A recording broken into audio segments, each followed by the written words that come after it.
Mga idol, may isa na namang kontrobersyang umuugong sa NBA offseason ngayon. Ayon kay Shams, iniimbestigahan ngayon ng NBA ang bagong kontrata ni Gary Trent Jr. sa Milwaukee Bucks. At sa totoo lang, noong una kong nabasa ang balitang to, parehas siguro tayo ng reaksyon. Kung parehong pumayag ang player at ang team sa kontrata, bakit kailangan pa itong imbestigahan? May money laundering ba? May illegal bang nangyari? O simpleng nagkasundo lang talaga ang dalawang panig?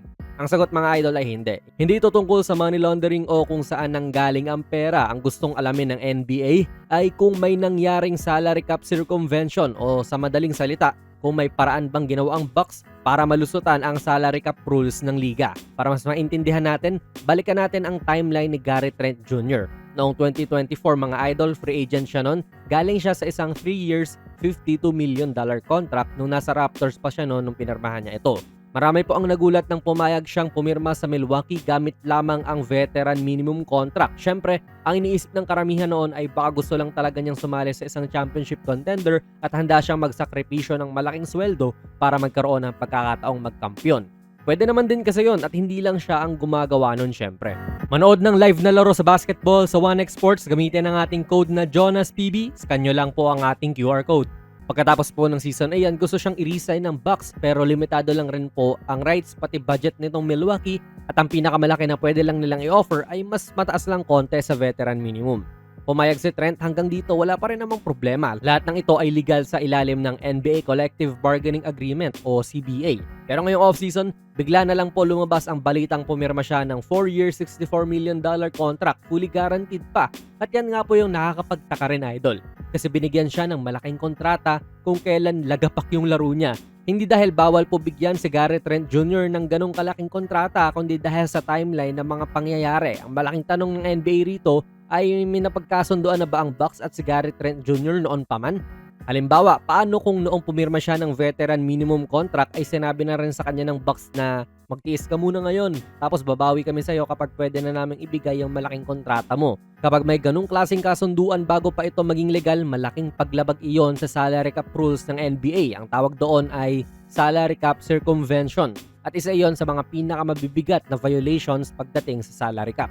Kung makapatunayan ng NBA na may under-the-table agreement na nangyari noong mga naraang taon, maaaring humarap ang Milwaukee Bucks sa napakalaking parusa. Pwede silang pagmultahin ng milyon-milyon, mawalan ng future draft picks, at sa mas matinding sitwasyon ay magkaroon pa ng iba pang sanctions mula sa liga. Pero gusto ko rin linawin mga idol na hindi ibig sabihin na iniimbestigahan ka ay guilty ka na kagad.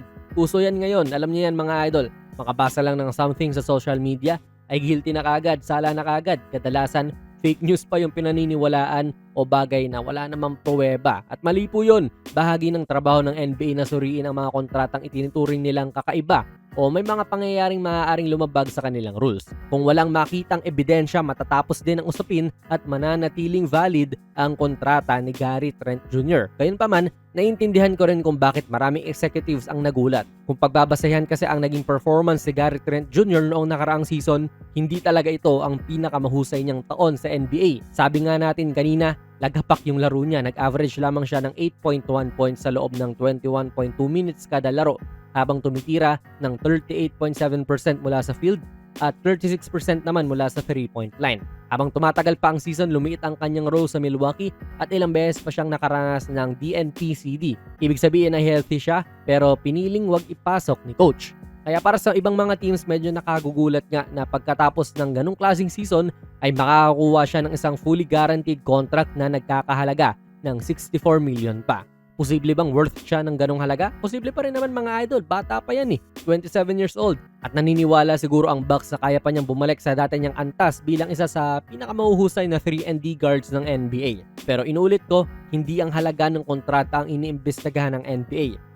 Ang gusto nilang malaman ay kung legal ba ang proseso, kung paano nila narating ang kontratang iyon. Kaya mga idol, ano sa tingin nyo? Sa tingin ba ninyo ay may nilabag talaga ang Milwaukee Bucks o normal lang itong investigation at wala rin namang makikitang ebidensya ang NBA? Ilagay nyo lang po ang inyong mga komento sa ating comment section. Kung nagustuhan nyo po ang ating video ay pakipindot na lang idol ng like button, mag-subscribe ka na rin sa ating channel. And ako nga pala si Jonas PB and as always, hanggang sa muli.